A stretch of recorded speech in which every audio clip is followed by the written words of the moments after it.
बहुत ध्यान से सुनिएगा। एक अम्बरीश नाम के एक छत्र सम्राट राजा थे, और इनके राज्य में कितना आता था? बोले तीनों लोक, सप्तद्वीप। पृथ्वी पर 7 द्वीप हैं, जिसमें से एक द्वीप पे हम लोग रहते हैं, जिसको जम्बू द्वीप कहते हैं। ऐसे 7 द्वीपों के राजा, रसातल के राजा, पृथ्वी के राजा, भूमंडल के राजा, तीनों लोकों के राजा थे। कौन? अम्बरीश। इनके दरबार में केवल मानवों की भीड़ नहीं होती थी, रसातल के गणों की भीड़ भी होती थी, देवताओं की भीड़ भी होती थी, सबका समाधान करते थे ये। ऐसे अम्बरीश राजा। लेकिन इनकी भक्ति पर ठाकुर जी बिक गए। कैसी भक्ति? जीवन में भक्ति ऐसी आई कि अम्बरीश महाराज अपने ठाकुर जी के छोटे से छोटे और बड़े से बड़े सारे काम स्वयं करते थे, कोई और सेवक नहीं था। व्यक्ति जब बड़ा बन जाता है तो 10 काम करने वाले 20 लोग होते हैं। भोजन बनाने वाले 2 लोग, सफाई करने वाले 5 लोग, गाड़ी चलाने वाले 4 लोग, कपड़े प्रेस करने वाले 3 लोग। बड़े बन जाते हैं तो फिर लोग भी बहुत हैं। घर में रहने वाले लोग 2 और कार्य करने वाले लोग 100। ऐसे ऐसे घरों में भी गए हैं। इतना विशाल घर, रहने वाले 2 ही लोग हैं, पर काम करने वाले 100 लोग हैं। लेकिन अम्बरीश महाराज जी की एक विचित्रता थी कि इनके राज्यपाट के काम करने वाले तो लाखों लोग थे, लेकिन ठाकुर जी की सेवा का A to Z सारा काम अम्बरीश महाराज अपने हाथ से करते थे।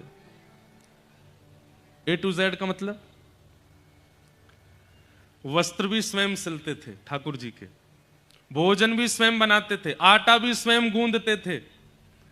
भागवत जी में तो ऐसा भी वर्णन आता है, इनके चरित्र में वर्णन करते हैं आचार्य चरण, कि पूरे 24 घंटे में केवल एक बार मुकुट पहनते थे सिर पे, और वो मुकुट पहनते थे जब सभा में जाते थे। सभा में जाके सभा को संबोधित करते, सबके कार्य आदि करने के बाद उसके बाद मुकुट उतार देते, स्वाफा अपनी कमर पर बांधते, सिर पर एक पगड़ी पहन लेते, और कंधे पर एक स्वाफी रख करके हाथ में ली झाड़ू, और लग जाते अपने ठाकुर जी की सेवा में। मंदिर धोना, मंदिर साफ करना, ठाकुर जी के वस्त्र बनाना, ठाकुर जी के लिए नए नए। पत्नियों को भी अधिकार नहीं था कि ठाकुर जी की सेवा में झांकें। उनसे कहा तुम अपनी सेवा करो, हमारी ठाकुर जी की सेवा में कोई नहीं आएगा।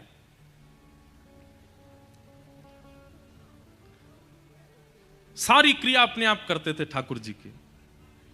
इत्र भी स्वयं बनाते थे ठाकुर जी के लिए, बाजार से खरीदा हुआ नहीं। ये बात हम आपको इसलिए बता रहे हैं, सेवा घर में आ गई है, प्रयास करो ज्यादा से ज्यादा ठाकुर जी की सेवा में घर की वस्तु का प्रयोग हो, बाहर की नहीं। यह भी एक सेवा का स्वरूप है। आप सब कुछ स्वयं सिद्ध करके ठाकुर जी को धराते हैं, ठाकुर जी को पता तो चले कि आप उनसे मिलने के लिए और उनकी प्रेम लक्षणा भक्ति प्राप्त करने के लिए कितने उत्सुक हो। अम्बरीश महाराज एक दिन आटा गूंद रहे थे, सप्तद्वीप के राजा, तीनों भुवनों के राजा आटा गूंद रहे हैं। पत्नी कभी कभी कहती, ये काम तो आप हमें भी दे सकते हैं। बोले देवी मैं तुम्हारे आगे हाथ जोड़ूं, तुम जो कहोगे सो दूंगा, पर ठाकुर जी की सेवा मुझसे मत मांगो, ये मेरा अधिकार है, मुझे करने दो, मैं अपने हाथ से करूंगा। पता नहीं तुम कैसे करो।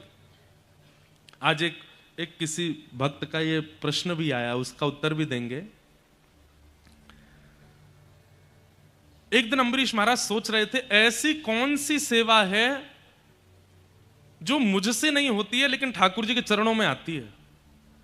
तब विचार करने लगे, मंदिर में साफ करता हूं, वस्त्र में बनाता हूं, इत्र में लगाता हूं, चंदन में घिसता हूं, यहां तक कि ये तक सोच लीजिए कि जो ठाकुर जी की भोग में पदार्थ आते हैं उनकी खेती भी स्वयं करने जाते हैं, स्वयं ही सब्जी बोते हैं, स्वयं ही धान लगाते हैं, स्वयं ही आटा आदि सब कुछ स्वयं ही करते हैं, कोई बाहर की वस्तु नहीं। मतलब धनवान होने का, राजा होने का, इससे बढ़िया उनको कोई और कारण नहीं लगा कि मेरे पास सब कुछ है तो सब कुछ ठाकुर जी को लगा दूं। एक दिन मन में विचार करने लगे, कोई एक सेवा तो ऐसी है जो मैं नहीं करता हूं लेकिन फिर भी ठाकुर जी के पास जा रही है। तब उन्होंने सोचा कि जो मैं आटा गूंद रहा हूं, ये आटा तो पहले बीज था, ये आटा कैसे बना? बोले ओहो, चक्की में पीसने से। चक्की में कौन पीसता है? महामंत्री को बुलाया, बोले हमारा आटा कहां से पिस के आता है? बोले महाराज जी ये तो बाहर एक चक्की वाले हैं, उनके यहाँ आटा चक्की पे पिस के आता है। बोले उनसे कहो चक्की हमारे घर में लगवा दें।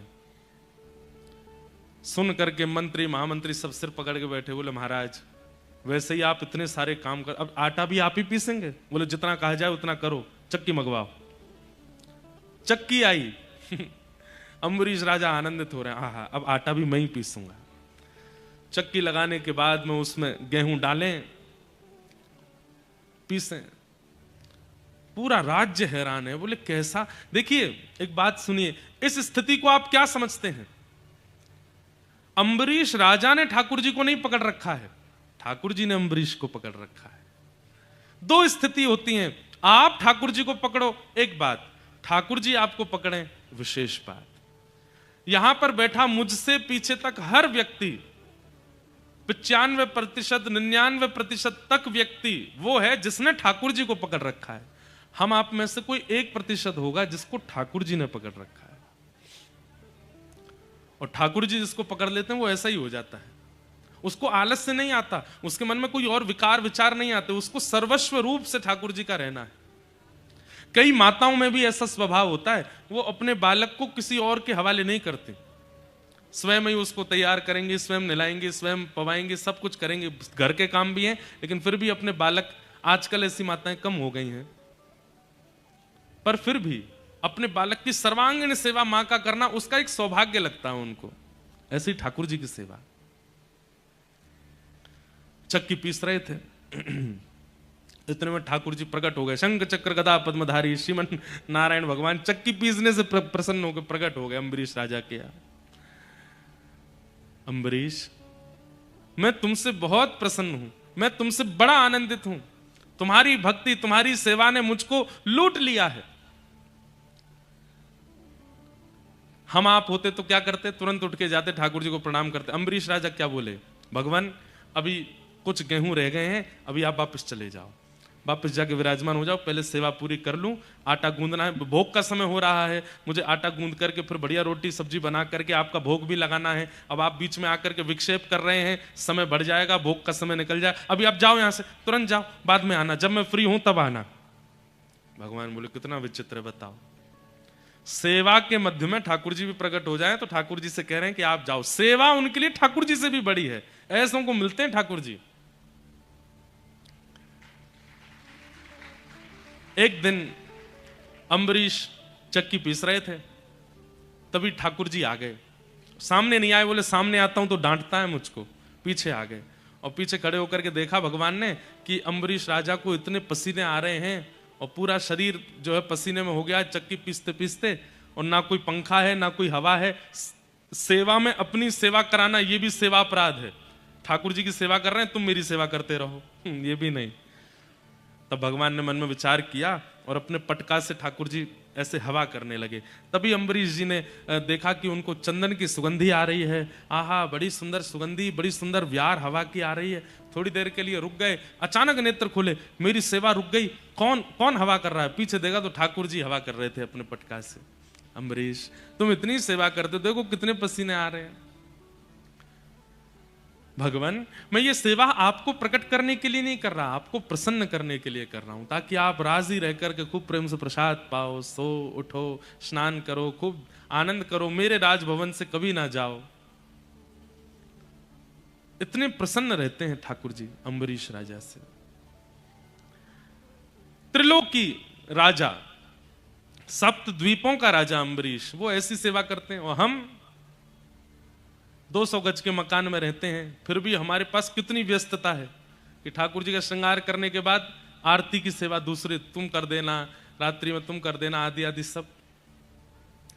ठाकुर जी की सेवा स्वयं हो, संपूर्ण स्वयं हो। बाकी घर के सारे काम करने के लिए हजारों लोग लग जाएं, पर ठाकुर जी की सेवा, ठाकुर जी अगर आपके घर पर विराजमान है, उनकी संपूर्ण सेवा आपके द्वारा हो। किसी बहन ने पूछा कि महाराज जी, आप कहते हैं क्रोध नहीं करना चाहिए, मुझे क्रोध आता है। और उन्होंने कहा कब क्रोध आता है? जब महीने में कुछ दिन में सेवा नहीं कर पाती तो माता जी सेवा करती हैं, और हमारी माता जी जो है वो ऐसी सेवा करती हैं कि उनकी सेवा देख के मुझे फिर गुस्सा आता है कि ऐसी सेवा क्यों। देखो, ये गुस्सा नहीं है, ये चिंता है कि मेरे ठाकुर जी की सेवा ये ऐसे क्यों कर रही है। दूसरी बात, ठाकुर जी आपके घर पे विराजमान है, अब आपके प्रति उनका प्रियतमा का भाव है या मैया का भाव है, जो भी भाव है, तो आपके जितने भी संबंधी हैं वो सब भी ठाकुर जी के ही हैं। आप यदि ठाकुर जी की मैया हो तो आपकी मैया ठाकुर जी की दादी हैं। तो महीना में कुछ दिन ठाकुर जी का मन होता है मैं भी दादी की गोद में बैठूं। और दादी तो बड़ी बूढ़ी होती हैं, वो कैसे भी खिलावें कैसे भी करें, बालक का बुरा थोड़ी चाहती हैं। तो उस भाव से आप उनकी बात का, उनकी इस लीला का बुरा नहीं माना करो, उसको स्वीकार कर लिया करो। फिर किन्हीं का भाव, एक और भाव है कि आपने कल की कथा में बताया था कि कुछ लोगों को लगता है कि उन्हें ठाकुर जी की प्राप्ति महीने 2 महीने या साल भर में के अंदर हो जाए। मुझे उनकी प्राप्ति की इच्छा तो नहीं, किंतु मुझे भय रहता है कि ठाकुर जी मेरे चित्त से चले ना जाएं और मेरे लाल जी को मैं भूलूं ना। ये भय अच्छा है, ये चिंता अच्छी है। कई लोगों को तो फर्क ही नहीं पड़ता, पर आपको ये चिंता तो बनी हुई है। ऐसी चिंता का एक प्रसंग आता है। नारद जी महाराज वृंदावन गए, तो वृंदावन पहुंचते ही उन्होंने देखा कि एक गोपी यमुना जी के तट पर बैठी आंख लगाए ध्यान कर रही थी। तो नारद जी बोले, भैया बद्रीनाथ में तपस्वी देखे हैं, केदारनाथ में तपस्वी देखे, पर वृंदावन में तपस्वी? वृंदावन तो प्रेम रस की भूमि है, यहां पर कौन किसको धारण करने के लिए तपस्या कर रहा है? अरे गोपी, किसको चित्त में धारण करने के लिए तपस्या कर रही हो? गोपी ने नेत्र खोल करके कहा, नहीं नहीं नारद जी, किसी को धारण करने के लिए तपस्या नहीं कर रही हूं। तो बोले, कन्हैया अड़ करके चित्त में बैठे हैं, और ये जब जब चित्त में बैठे रहते हैं, ना मैं रसोई का काम कर पाती, ना कोई और काम मुझसे बनता। इसलिए यमुना जी के तट पे आके मैं आंख बंद करके इनसे प्रार्थना कर रही हूं कि थोड़ी देर के लिए चित्त से चले जाओ, ताकि मैं घर के काम करूं। इनसे प्रार्थना कर रही हूं कि थोड़ी देर के लिए चित्त से निकलो। ये तो अच्छी बात है कि आपको ये चिंता है कि ठाकुर जी आपका त्याग ना करें, ये भय बने रहना अच्छा है। तो इसमें कोई बड़ी बात, बुरी बात नहीं है, अच्छी बात है। ठाकुर जी की प्रत्येक सेवा अपने हाथ से करो, अपने भाव से करो, बहुत प्रिय होनी चाहिए भक्त को, जैसी अम्बरीश राजा को है। तो आज निर्गुण बनिए ताकि ठाकुर जी आपके जीवन में प्रकट हों। बोलो वृंदावन बिहारी लाल की। कल हम लोग कुंती जी का प्रसंग सुन रहे थे। कुंती भुआ ने भगवान की स्तुति गाई। तत्पश्चात ठाकुर जी द्वारिका को प्रस्थान करने लगे तो भीष्म पितामह ने आकर के श्री युधिष्ठिर जी महाराज ने आकर के भगवान से प्रार्थना की, मेरी शंका का समाधान करो। और उस समाधान के लिए ठाकुर जी युधिष्ठिर आदि पांडवों को लेकर के भीष्म पितामह के पास गए, और श्री भीष्म पितामह जी ने भगवान की वहां स्तुति गाई। बहुत सुंदर प्रसंग है, सबको हम प्रणाम मात्र करते हैं। उत्तरा के गर्भ के बालक ने जन्म लिया, जिसकी कल भगवान ने गर्भ में प्रवेश करके रक्षा की, वही बालक परीक्षित कहलाए। धीरे धीरे परीक्षित बड़े हुए। भगवान के स्वधाम गमन की खबर पड़ते ही पांडवों ने स्वर्गारोहण किया, स्वर्ग को प्रस्थान किया, परीक्षित को राजा बना दिया। अब परीक्षित राजा हैं, एक छत्र सम्राट हैं। परीक्षित जी के चित्त में आया, मैं एक बार नगर भ्रमण को जाऊं, देख करके आऊं कैसा सब भाव नगर में है। तभी परीक्षित जी को एक काला काला व्यक्ति दिखाई दिया, जिसका स्वरूप काला था ऐसा नहीं, उसके विचार, उसकी दृष्टि, उसकी क्रिया सब में कालापन था। और वह व्यक्ति कोई और नहीं, कलयुग था। कलयुग ने धर्म को बंधी बना रखा है, जिसके 3 पैरों को कलयुग काट चुका है, चौथे पैर को काटने का प्रयास कर रहा है। धर्म के 4 चरण होते हैं, सत्य, दान, दया और पवित्रता। आप धार्मिक हैं तो आपके अंदर ये 4 लक्षण होने चाहिए, सत्य, दान, दया और पवित्रता। कई लोगों को ऐसा लग गया होगा कि हम में तो ये चारों हैं, सत्य भी है, दान भी है, दया भी है, पवित्रता भी है। पर नहीं, आप धोखे में हैं। आप सत्य किसको मानते हैं? आप वाणी को सत्य मानते हैं, बोलने को सत्य मानते हैं, पर वास्तविक में सत्य क्या है? क्रिया सत्य हो, आपका कर्म सत्य हो। और मुझे नहीं लगता कि आज के इस भयंकर कलिकाल में कोई भी व्यक्ति सत्य का आचरण कर पाता है। किसी ना किसी रूप में असत्य का आचरण हमको करना ही पड़ता है, तभी तो ये कलयुग है और इसका प्रभाव हमारे ऊपर है। सत्य। दूसरी स्थिति का नाम है दान। हम लोग सोचते हैं कि धन का दान करना ही श्रेष्ठ दान है। बहुत ध्यान से सुनिएगा, श्रेष्ठ दान किसको कहते हैं? जो आपने दिया और लेने वाले से, आपके देने से आपसे भी खर्च नहीं हुआ और लेने वाले ने भी जब खर्च किया तो उससे भी खर्च नहीं हुआ, ऐसा दान वो श्रेष्ठ माना जाता है। और ऐसा दान केवल एक वस्तु का होता है, ज्ञान का दान। न देने वाले से खर्च होता है, न लेने वाला खर्च करे तो उससे खर्च होता है, बढ़ता ही रहता है। भक्ति का दान, वह भी कभी खर्च नहीं होता। प्रेम का दान, वह भी कभी खर्च नहीं होता। हम लोग भक्ति, ज्ञान, प्रेम, इनके अलावा सब दान करते हैं। घर पे आए व्यक्ति के साथ में व्यवहार के रूप में केवल औपचारिकता रखते हैं, प्रेम नहीं रखते। समाज के साथ में केवल और केवल अपने धन का दान दिखा करके घोषणा करवाते हैं हमने इतना दान किया, ताकि प्रचार हो। यह दान है। प्रेम का दान, सद्व्यवहार का दान, ज्ञान का दान, ये सबसे बड़ा दान है।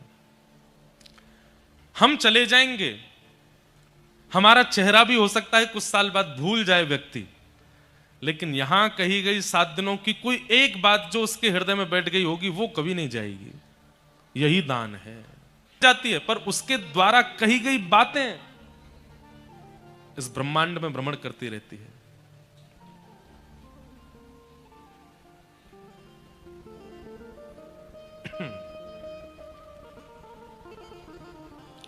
श्री लखन पटेल जी, मध्य प्रदेश शासन के मंत्री जी पधारे हैं, आपका स्वागत। श्री चंद्रशेखर शुक्ला जी भी पधारे हैं, आपका भी बहुत बहुत अभिनंदन, स्वागत। क्या बता रहे थे हम? कहां थे बताओ? हाँ, हम चले जाएंगे, पर हमारे द्वारा कही गई बातें वो इस ब्रह्मांड में ही घूमती रहती हैं। और वही दान सर्वश्रेष्ठ है जो व्यक्ति के अंत काल तक उसके चित्त को याद रहे। कई बार लोग बोलते हैं ना, एक बहुत अच्छी बात किसी ने कही थी, मुझे उन व्यक्ति का नाम याद नहीं, पर उन्होंने ऐसा कहा था, बातें, विचार। कल भी हमारी शैलेन जी से आज ही बात हो रही थी कि व्यक्ति को महान उसके विचार बनाते हैं, उसकी क्रियाएं भूल जाएंगे लोग। उसने कितना बनवाया, क्या करवाया, क्या नहीं किया, भूल जाते हैं लोग। वो कितना सुंदर दिखता था, कैसे कपड़े पहनता था, कौन सी गाड़ी में चलता था, पत्नी कैसी थी, बच्चे कैसे थे, भूल जाएंगे लोग। लेकिन उसके विचार, जब भी कभी वो समाज में गया या सभा में गया तो विचार कैसे प्रकट करता था, उस विचार को नहीं भूल पाएंगे लोग। व्यक्ति को विशेष उसके विचार बनाते हैं। इसलिए विचारों के ऊपर काम कीजिए। अपनी ज्यादा तन की सुंदरता, मुख की सुंदरता, ये तो एक दिन जर्जर होना ही है। आंखों पे पड़ेगा जाला, नाक से बहेगा नाला, लाठी से पड़ेगा पाला, ये तो सबके साथ होना है। चाहे कितनी भी जिम चले जाओ, चाहे कितने भी डाइट कर लो, कितना भी जो है सदा हुआ भोजन कर लो, बुढ़ापा नहीं आएगा? आएगा। एक दिन तो कुरूप होगे, एक दिन तो 32 छींक आती 32 निकलेंगी बाहर। घर के छोटे छोटे बच्चे ढूंढते रहेंगे, दादी देखो आपके दांत वहां पड़े थे, पहन लो इनको। ये तो होना ही है सबके साथ। हम लोग किस पर ध्यान दे रहे हैं? और विशेष रूप से युवा, मेरी ध्यान से बात सुनो। आपके अंदर ऊर्जा है, आपके अंदर इस समय इतनी ताकत है कि आप जो चाहें वैसा निर्माण अपना कर सकते हैं। कल मुझे कोई बोला, महाराज जी बहुत बड़ी कृपा हो गई है आजकल आपकी कथाएं, और भारत के हमारे पूज्य प्रेमानंद जी महाराज, हमारे बागेश्वर वाले महाराज जी और भी कई संत महापुरुषों के प्रयास से अब बच्चों के लुक्स भारतीय होते जा रहे हैं। नहीं तो बीच में तो ऐसे खड़े होने लगे थे, बीच बीच में फटे कपड़े पहन के घूमते थे, उल्टा सीधा सब करने लगे थे। अब दोबारा से तिलक चंदन शुरू हो रहा है, अब दोबारा से व्यवस्थित हो रहे हैं। अभी भी हैं कुछ लोग जिनकी फसलें खड़ी हैं।